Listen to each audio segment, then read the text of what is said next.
¿Alguna vez alguien que juraba amarte intentó borrar a las personas que más quisiste? ¿Qué harías si descubrieras que la traición venía de adentro de tu propia casa? Hola, la historia es completamente ficticia y ha sido creada únicamente con fines de entretenimiento. Cualquier semejanza con personas reales es pura coincidencia. Disfruten del vídeo. La historia aborda el duelo, los recuerdos y los conflictos dentro del matrimonio. Un comentario en una escena desencadena una crisis emocional profunda. El relato explora el apego al pasado y los límites en la pareja. Gracias.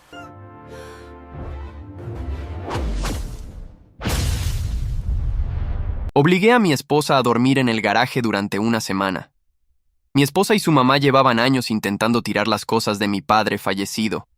Él me dejó su reloj, unas cartas escritas a mano y su chaqueta de cuero. La chaqueta todavía tenía una mancha de café en el bolsillo de la mañana en que me dejó en la universidad. Fue un sábado a la noche cuando todo explotó. Habíamos invitado a cenar a mis cuñados y a la suegra, Hilda. La mesa estaba puesta, había vino, había risas. Y entonces Graciela, mi esposa, levantó la copa como si fuera a hacer un brindis y dijo, delante de todos, que ya era hora de renovar el hogar, y que pensaba donar las cosas viejas que ocupaban espacio en el cuarto de visitas. Me miró a los ojos mientras lo decía. Sonreía. Hilda asintió desde el otro lado de la mesa, con esa sonrisa suya que siempre me pareció demasiado cómoda, demasiado preparada. Entendí en ese momento que la conversación no era espontánea. Estaba ensayada. Cuando pregunté de qué cosas hablaba, Graciela respondió sin bajar la voz. De la caja de tu papá, Rodrigo. Eso ya no tiene sentido guardarlo. Tu papá ya no está. El tenedor de mi cuñado Marcos tintineó contra el plato.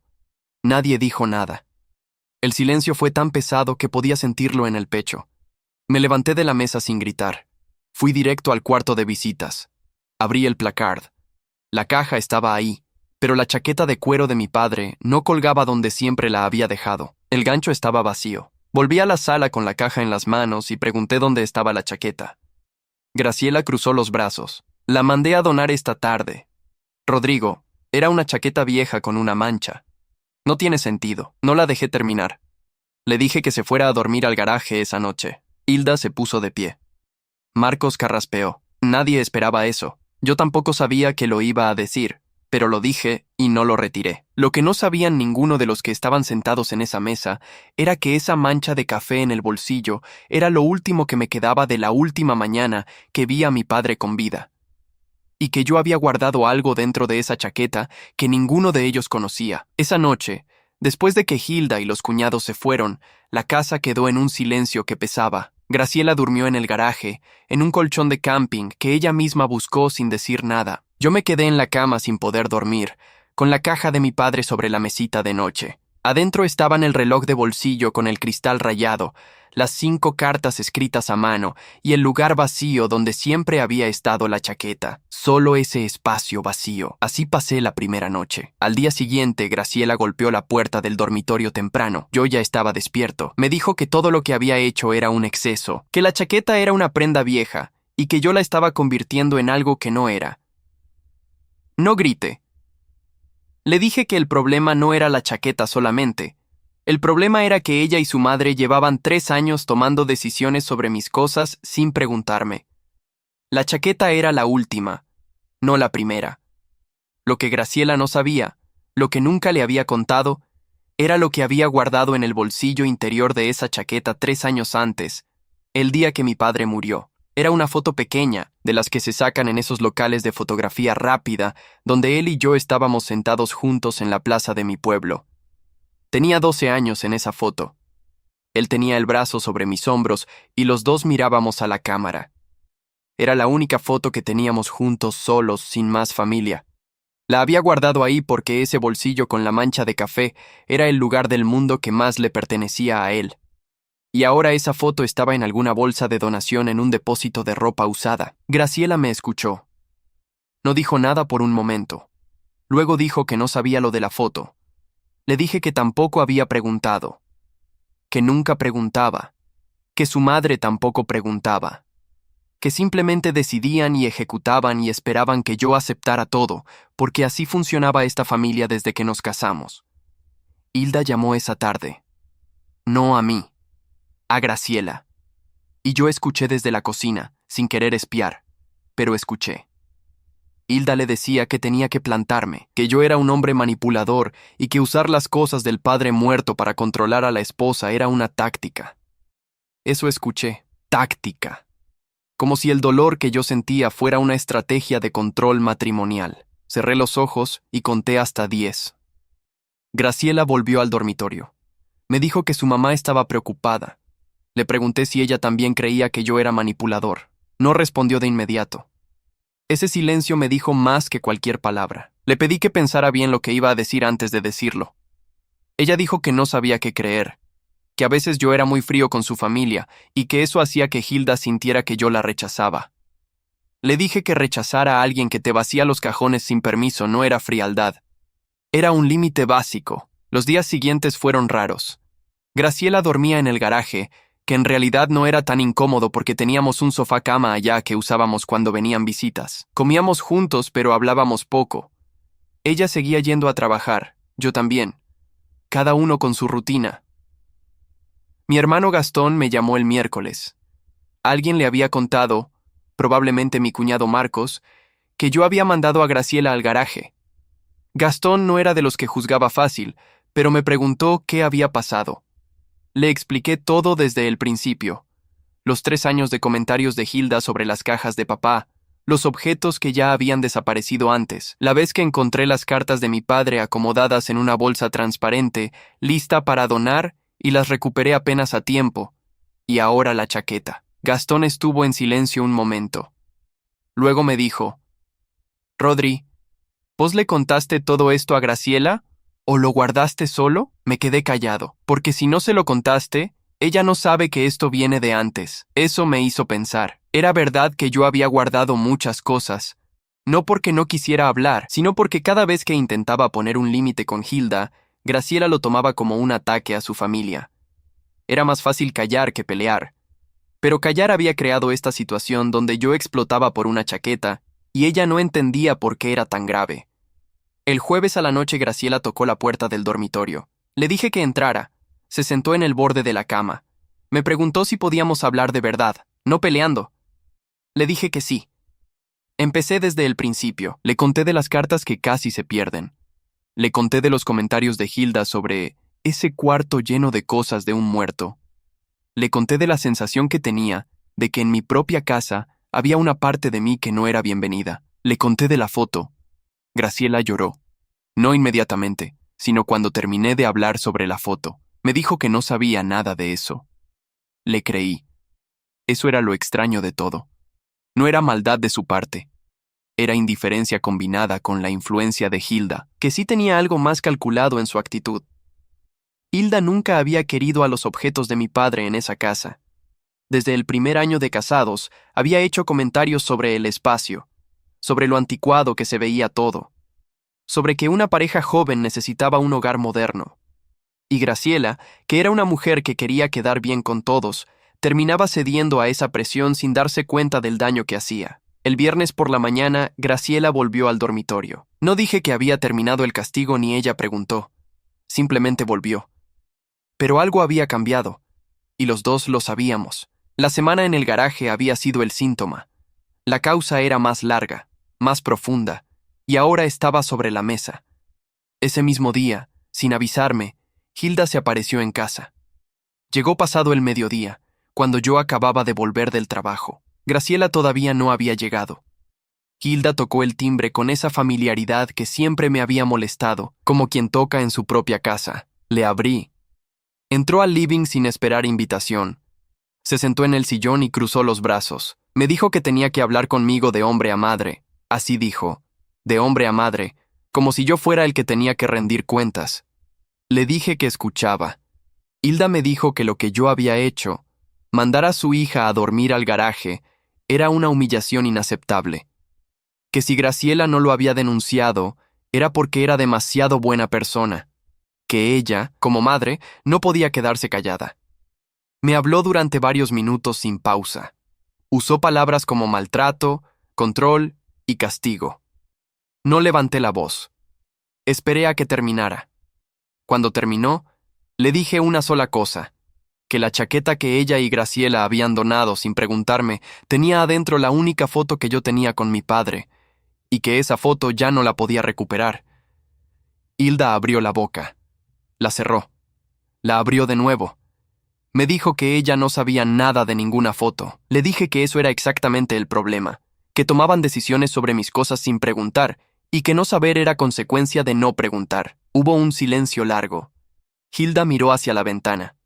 Luego me dijo, con un tono diferente, más bajo, si hubiera sabido, no lo habríamos hecho. Le dije que lo creía, pero que eso no resolvía el problema de fondo, que era que ella llevaba años tratando la memoria de mi padre como un estorbo en esta casa. Hilda no respondió eso. Se levantó, dijo que iba a hablar con Graciela, y se fue. Lo que yo no sabía todavía era que esa conversación había movido algo en Hilda que iba a complicar las cosas de una manera que no esperaba. Esa noche Graciela llegó del trabajo con una expresión que yo conocía bien.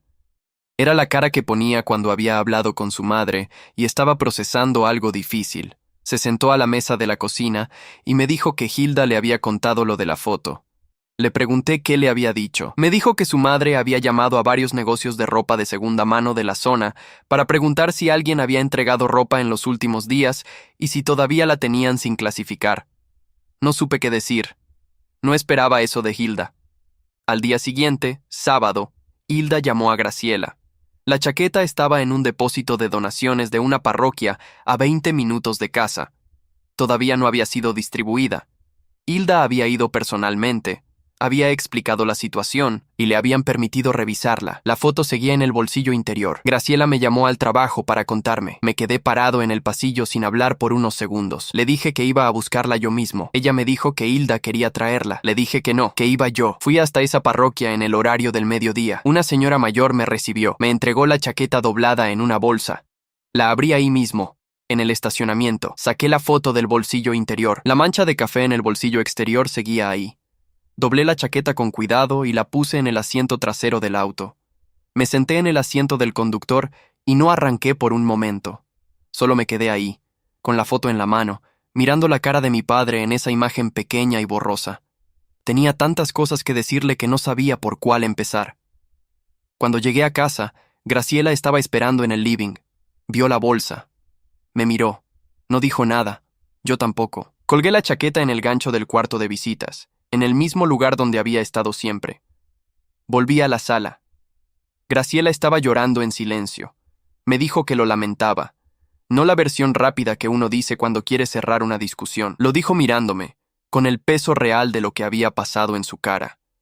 Le dije que lo sabía, que no dudaba que lo lamentaba, pero que teníamos que hablar de algo que iba más allá de la chaqueta. Le dije que necesitaba que ella entendiera que su madre tenía una relación con lo que quedaba de mi padre en esta casa que no era neutral. Que cada comentario, cada sugerencia de donar o de modernizar el cuarto tenía una dirección, y que mientras Graciela siguiera procesando esos comentarios como opiniones inofensivas de una madre preocupada, esa dinámica no iba a cambiar. Graciela me preguntó qué quería que hiciera. Le dije que no le estaba pidiendo que se alejara de su madre. Le estaba pidiendo que dejara de traer esas decisiones a casa sin consultarme. Que si Hilda tenía una opinión sobre lo que había en nuestras paredes o en nuestros placards, esa opinión se quedaba con Hilda. Graciela asintió. Pero yo sabía que asentir era fácil. Lo difícil venía después. 3 semanas después, Hilda organizó un almuerzo familiar en su casa. Era el cumpleaños de uno de los cuñados. Fuimos. Durante el almuerzo, Hilda estuvo correcta conmigo. No cálida, pero correcta. Me sirvió. Me preguntó por el trabajo. Se comportó como alguien que está haciendo un esfuerzo visible. Yo también hice el mío, pero al final del almuerzo, cuando los demás estaban en el patio, Hilda me llamó a la cocina con el pretexto de ayudarla a llevar unas tazas. Cuando estuvimos solos me dijo algo que no esperaba. Me dijo que sabía que nunca la iba a perdonar del todo, y que lo entendía, pero que quería que supiera que lo de la foto la había afectado de una manera que no sabía cómo explicar. Que ella había perdido a su propio padre cuando era joven y que nunca había procesado eso bien. que ver lo que yo sentía por las cosas de mi padre le había puesto algo delante que hacía mucho tiempo no quería ver. No le respondí nada de inmediato. Dejé que sus palabras estuvieran en el aire un momento. Luego le dije que lo escuchaba. No le dije que todo estaba bien, porque no estaba todo bien todavía, pero lo escuchaba. Ella asintió. Volvimos al patio. Eso fue todo, sin grandes reconciliaciones, sin abrazos dramáticos. Solo dos personas que se habían hecho daño reconociendo que algo había pasado y que había que seguir viviendo igualmente. Lo que vino después tardó meses en desarrollarse, y cuando llegó de una manera que yo nunca hubiera anticipado. Pasaron 4 meses desde el episodio de la chaqueta. Graciela y yo habíamos encontrado un ritmo diferente. No perfecto, pero más honesto. Ella había empezado a poner límites más claros con Hilda, no de manera dramática, sino en cosas concretas. Ya no coordinaba las visitas de su madre sin avisarme. Ya no aceptaba sugerencias sobre la decoración de la casa sin consultarme primero. Eran cambios pequeños, pero yo los notaba. Hilda había reducido su presencia. Venía menos, llamaba menos, y cuando venía se quedaba en el living y no caminaba por la casa con esa familiaridad de antes. No sé si era genuino o estratégico. Probablemente eran las dos cosas a la vez. Una tarde de domingo recibí una llamada del número de la parroquia donde había recuperado la chaqueta. Me llamó la señora que me había atendido ese día. Me dijo que me llamaba porque había encontrado algo más entre la ropa que Graciela había entregado. Una carta. En un sobre sin nombre, doblada dentro del bolsillo de un pantalón de vestir que también había sido donado ese día. Me quedé quieto. Le pregunté si podía describirme el sobre. Me dijo que era un sobre beige, pequeño, con mi nombre escrito a mano. Fui a buscarlo esa misma tarde. Era la letra de mi padre. La reconocí antes de abrir el sobre. Esa letra inclinada hacia la derecha, las heces que parecían más altas que el resto. Adentro había una hoja doblada en 3 partes. Era una carta que él me había escrito, sin fecha, en el reverso de un formulario médico. Empezaba con mi nombre y terminaba con su firma. En el medio había 3 párrafos que hablaban de cosas simples, que estaba orgulloso de que hubiera terminado la carrera técnica, que lamentaba no haber sido siempre el padre que necesitaba, que esperaba que yo recordara más los momentos buenos que los difíciles. Era la única carta que me había escrito en su vida, y había estado en el bolsillo de un pantalón que casi se pierde para siempre. Cuando llegué a casa, Graciela estaba en la cocina. Le mostré la carta. La leyó en silencio. Cuando terminó me la devolvió con cuidado, con las 2 manos, como si fuera algo frágil. Me preguntó si quería estar solo. Le dije que no. Esa noche hablamos durante horas. No de la carta, no de Hilda, no del garaje. Hablamos de nosotros, de lo que habíamos construido y de lo que habíamos descuidado, de lo difícil que era para mí hablar de mi padre y de lo difícil que era para ella poner límites a su madre, de las cosas que cada uno cargaba sin decirlo. Fue una de esas conversaciones que no resuelven nada de forma inmediata, pero que cambian algo en la manera en que 2 personas se miran.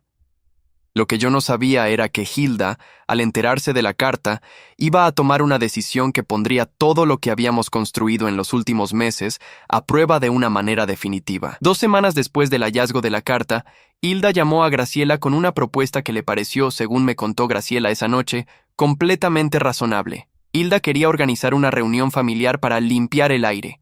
Así lo llamó, entre ella y yo. Un almuerzo en su casa, sin los cuñados, solo ella, Graciela y yo. Graciela me lo presentó con cuidado, midiendo mis reacciones. Le dije que no tenía problema en ir. Lo que no imaginé era que Hilda había preparado esa reunión con una intención específica que Graciela tampoco conocía. Llegamos el sábado al mediodía. La mesa estaba puesta para 3. Hilda había cocinado. Durante los primeros 20 minutos todo fue normal. Comida, comentarios sobre el tiempo, preguntas sobre el trabajo. Yo estaba en guardia pero tranquilo. Después del plato principal, Hilda se levantó y trajo algo de la habitación. Era una caja. Una caja de cartón mediana, de esas que se usan para guardar archivos. La puso sobre la mesa y me la empujó con las 2 manos. Me dijo que adentro había cosas que pertenecían a mi padre. La abrí. Adentro había fotos, documentos, un cuaderno de anotaciones, y en el fondo, envuelto en papel de diario, un reloj de pared pequeño, de los que se cuelgan en la cocina. Lo reconocí de inmediato.